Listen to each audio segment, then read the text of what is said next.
தலைப்புச் செய்தியை பார்த்து வருகிறோம். வளைகுடா நாடுகளிலிருந்து சென்னை வரவிருக்கும் விமானங்கள் நாளை மறுநாள் காலை வரை வராது என அறிவிக்கப்பட்டிருக்கிறது. இது தொடர்பான விவரங்களுடன் செய்தியாளர் சுரேஷ் இணைந்திருக்கிறார்.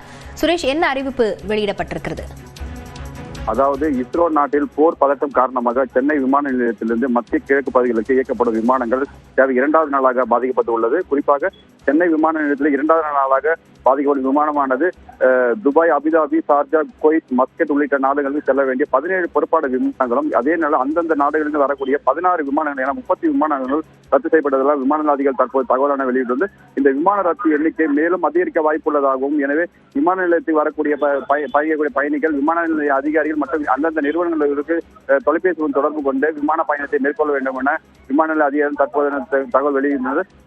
ஏற்கனவே விமானத்தில் பயணிக்கக்கூடிய பயணிகள் அனைவருக்கும் குறுஞ்செய்தி அனுப்பப்பட்டுள்ளது. அது நேற்று குறுஞ்செய்தி அனுப்புவது தாமதமானதால் விமானத்தில் பயணம் செய்யக்கூடிய பயணிகள் சென்னை விமானத்திலிருந்து காத்திருந்தனர். இந்த நிலையில் நேற்று நள்ளிரவு முதலே விமானத்தில் பயணிக்கக்கூடிய பயணிகளுக்கு குறுஞ்செய்தி அனுப்பப்பட்டதால் காலை விமான நிலையம் பரபரப்பாக இருக்கக்கூடிய பன்னாட்டு விமான நிலையம் விரிச்சோடி காணப்படுகிறது. மேலும் விமானத்தில் பயணிக்கக்கூடிய பயணிகள் விமான அதிகாரி தகவல் தெரிவித்த பின்னர் விமானத்தில் பயணத்தை மேற்கொள்ள வேண்டும் என வேண்டுகோள் விடுத்துள்ளனர்.